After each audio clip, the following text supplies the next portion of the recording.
নমস্কার, আমার রান্নাঘর থেকে আমি চলে এসেছি একটা নতুন রেসিপি নিয়ে। পনির কিভাবে রান্না করব সেটাই আপনাদের সকলের সঙ্গে দেখাবো। পনিরে দেওয়ার জন্য সবার প্রথমে আমি আলু আগে কেটে নেব। তাই আলুটা আমি ছুলে নিচ্ছি।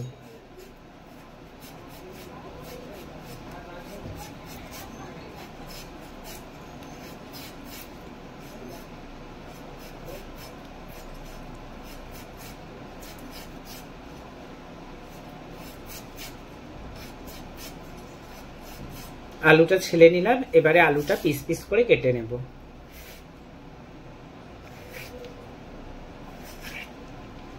এই যে এরকম পিস পিস করে আলুটা কেটে নিলাম।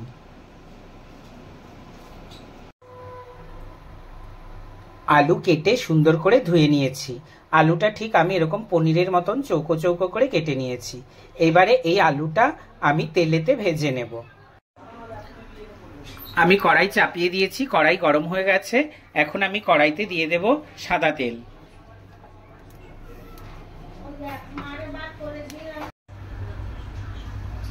কড়াইতে তেল দিয়ে দিয়েছিলাম, তেল গরম হয়ে গেছে।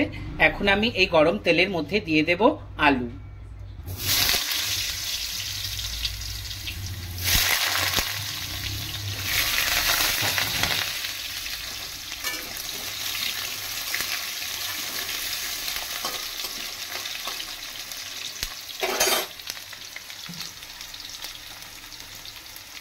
আলুর মধ্যে দিয়ে দিলাম নুন। এবারে আমি আলুর মধ্যে দিয়ে দেব হলুদ। নুন আর হলুদ দিয়ে আমি আলুটাকে ভেজে নেব।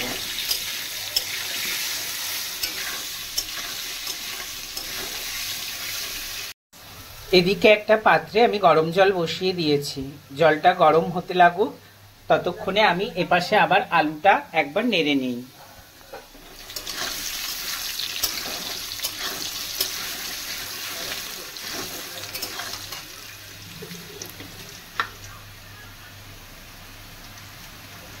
এদিকে আমি গরম জলের মধ্যে দিয়ে দেব কিছুটা পরিমাণে নুন।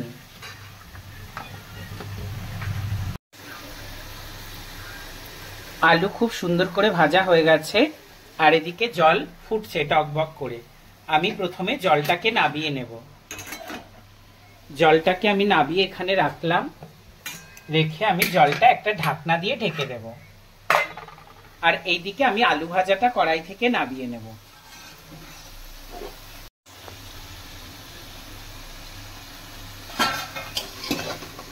আলু ভাজাটা নাবিয়ে নিচ্ছি। আলুটা খুব সুন্দর মতন ভাজা হয়ে গেছে। ওপরে একটা হালকা গোল্ডেন ব্রাউন কালার চলে এসেছে।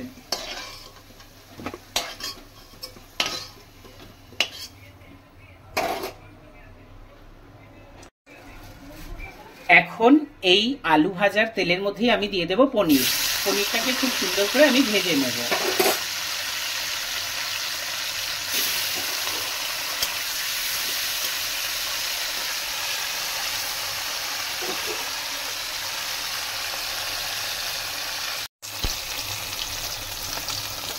পনিরগুলো সুন্দর মতো ভাজা হয়ে গেছে, লাল লাল রং ধরে গেছে। এখন আমি পনিরটাকে নাবিয়ে নেব। পনিরটা আমি এক এক করে নাবিয়ে নিচ্ছি।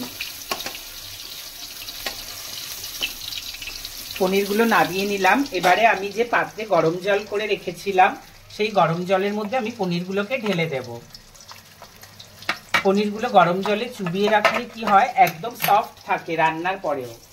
অনেকে আছে পনির ভাজা করে, পনির ভাজা করে যখন ঝোলে দেয়, পনির খুব একদম কি বলবো, একটা শক্ত শক্ত ভাব এসে যায়, একটা স্পঞ্জি ভাব এসে যায়।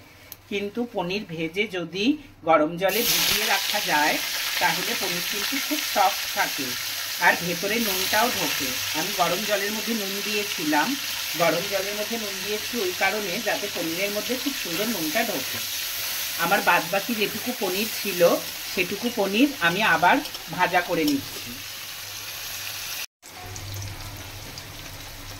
দ্বিতীয়বার যে পনিরটা দিয়েছিলাম, সেই পনিরটাও খুব সুন্দর করে ভাজা হয়ে গেছে। এখন আমি এই পনিরটাও নাবিয়ে নেব। পনির নাবিয়ে সোজা গরম জলের মধ্যে আমি পনিরকে শিফট করে দেব। এই যে গরম জলের মধ্যে আমি সম্পূর্ণ পনিরটাকে এরকম ভাবে চুবিয়ে রাখলাম। গরম জলের মধ্যে নুন দেওয়া আছে। এবারে আমি কড়াইটা সরিয়ে নিচ্ছি। কড়াইটা সরিয়ে আমি একটা ফ্রাই প্যান বসিয়ে দিলাম।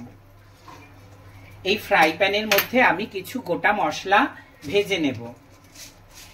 এর জন্য আমি সবার প্রথমে দিয়ে দিচ্ছি কিছুটা পরিমাণ ধনিয়া, কিছুটা পরিমাণ জিরা,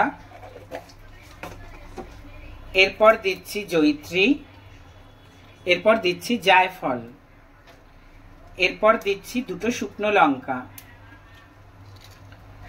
এরপর দিচ্ছি দুটো তেজপাতা, এরপর দেব লবঙ্গ, এরপর দেব এলাচ, এরপর দেব দারচিনি। সমস্ত মশলাগুলোকে আমি শুকনো খোলায় একটা ড্রাই রোস্ট করে নেব। যখন মশলা থেকে সুন্দর গন্ধ বেরোবে তখন আমি এটাকে নাবিয়ে নেব।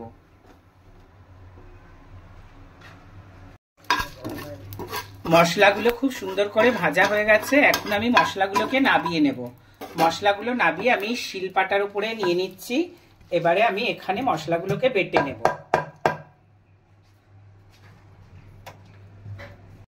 মশলা আমি শিলপাটায় নিয়ে নিয়েছি। এবারে আমি মশলাটাকে বেটে নেব।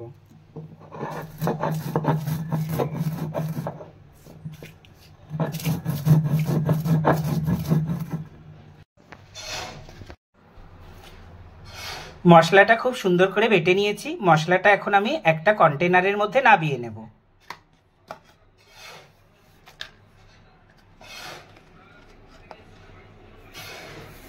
মশলাটাকে আমি কন্টেনারের মধ্যে নাবিয়ে নিলাম। মশলাটার সুন্দর গন্ধ যাতে চলে না যায় তার জন্য আমি এটাকে একটা সুন্দর ঢাকনা দিয়ে ঢেকে দিলাম। শুকনো মশলাটা রেডি করে নিয়েছি। শুকনো মশলাটা, ভাজা মশলাটা আমার সম্পূর্ণ রেডি করা হয়ে গেছে। এখন আমি এপাশে কড়াই চাপিয়ে দিয়েছি। পনির ভাজার পর যেটুকু তেল ছিল ওইটুকু তেল রয়েছে। আমি এর মধ্যে কিছুটা পরিমাণ তেল আবার অ্যাড করে দেব। কিছুটা পরিমাণ তেল দিয়ে দিলাম। এবারে পনিরের তরকারিতে আমি যে মশলাটা দেব সেই মশলাটা আমি রেডি করে নেব। তার জন্য আমি এখানে একটা বাটির মধ্যে নিয়ে নিয়েছি কিছুটা পরিমাণ আদা বাটা। এরপর আমি এর মধ্যে দিয়ে দেব কিছুটা পরিমাণ জিরের গুঁড়ো,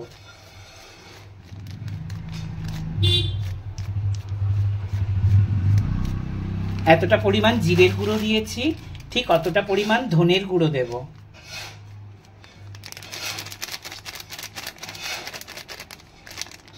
এতটা পরিমাণ ধনের গুঁড়ো দিলাম। আর দেব খুব সামান্য পরিমাণ লঙ্কার গুঁড়ো, এতটা পরিমাণ লঙ্কার গুঁড়ো দিলাম। এবারে প্রত্যেকটা মশলা আমি জল দিয়ে একটু গুলে রেখে দেব। হাত দিয়ে গুলে নিচ্ছি।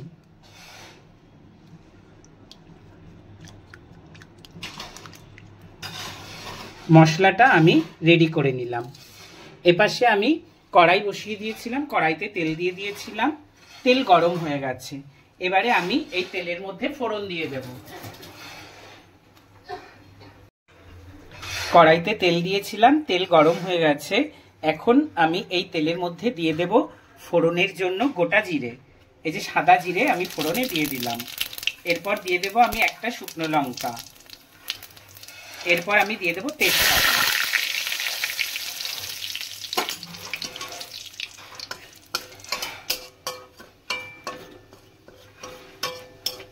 ফোড়নটা রেডি হয়ে গেছে। ফোড়ন থেকে খুব সুন্দর গন্ধ বেরিয়েছে। এখন আমি এর মধ্যে দিয়ে দেব এই যে মশলাটা বানালাম, এই মশলাটা আমি এর মধ্যে দিয়ে দেব।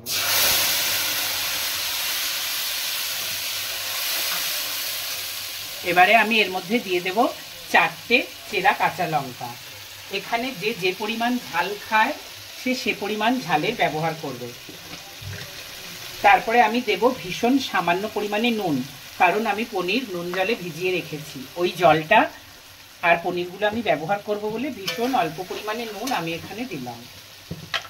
শুধুমাত্র মশলাটার জন্য যতটুকু নুন লাগবে ততটুকু নুন দিলাম। এবারে আমি দিয়ে দিলাম হলুদ গুঁড়ো।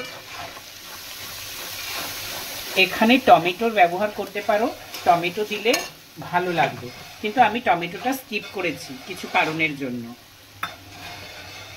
এবারে আমি দিয়ে দেব ভীষণ সামান্য পরিমাণে চিনি। টেস্ট ব্যালেন্স করার জন্য চিনিটা রান্নাতে ব্যবহার করতেই হয়। ভীষণ অল্প পরিমাণ চিনি দিলাম।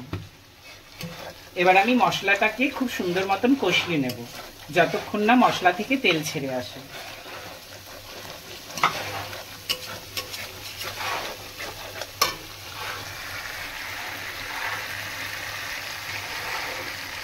মশলা থেকে তেল ছেড়ে দিয়েছে।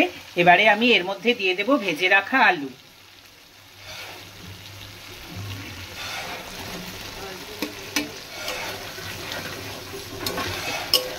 ভেজে রাখা আলু দিয়ে আমি আবার খুব সুন্দর করে কষিয়ে নেব।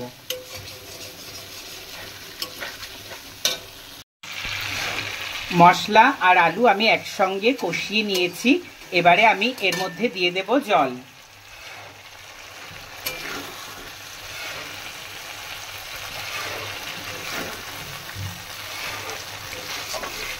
এবারে আমি এর মধ্যে জল দিয়ে দিচ্ছি। খুব অল্প পরিমাণে জল দেব, কারণ পনির আমি যেই জলে ভিজিয়ে রেখেছি সেই জলটাও ব্যবহার করব। এই জলটা দিয়ে আমি কিছু সময়ের জন্য ঢাকা দিয়ে রাখবো। আলুটা যখন 80% সেদ্ধ হয়ে আসবে তখন আমি পনির আর ওই পনিরের জলটা এর মধ্যে আবার দিয়ে দেব। এখন আমি জল দিয়ে দিলাম। জল দিয়ে গ্যাসের ফ্লেমটাকে আমি হাই করে দিলাম আর আমি ঢাকনা দিয়ে দিলাম। এটা 80% সেদ্ধ হয়ে গেলে আমি এর সঙ্গে পনির মিশিয়ে দেব। ফিরে এলাম 7 থেকে 8 মিনিট পর। এবার আমি ঢাকনাটা খুলে দেখব। জলটা প্রায় শুকিয়ে এসেছে। শুকিয়ে এসে আলুটা মনে হয় সেদ্ধ হয়ে গেছে। এই যে আলুটা খুব সুন্দর মতো সেদ্ধ হয়ে গেছে। এখন আমি এর মধ্যে মিশিয়ে দেব ভেজে রাখা পনির আর পনির ভেজানো জলটা। এখন আমি এর মধ্যে দিয়ে দিচ্ছি এই যে ভেজে রাখা পনির আর পনিরের জলটা। দিয়ে আমি গ্যাসের ফ্লেমটাকে আবার হাই করে নেব।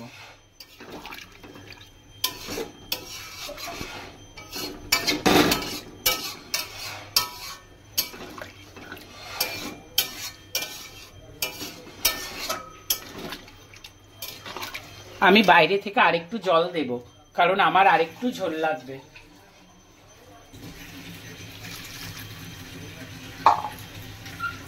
এবারে আমি ফুটে ওঠা অবধি অপেক্ষা করব। পনির ফুটে উঠেছে। এখন আমি পনিরের মধ্যে মশলাটা দিয়ে দেব। আমি যে ভাজা মশলাটা করে রেখেছিলাম সেই মশলাটা এখন আমি এর মধ্যে দিয়ে দেব। দিয়ে আমি মিশিয়ে নেব।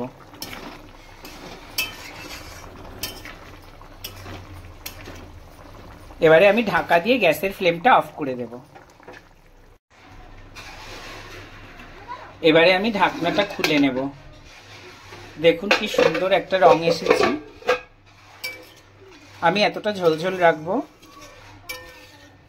খুব সুন্দর গন্ধও বেরিয়েছে। এবারে আমি এটাকে নামিয়ে নেব।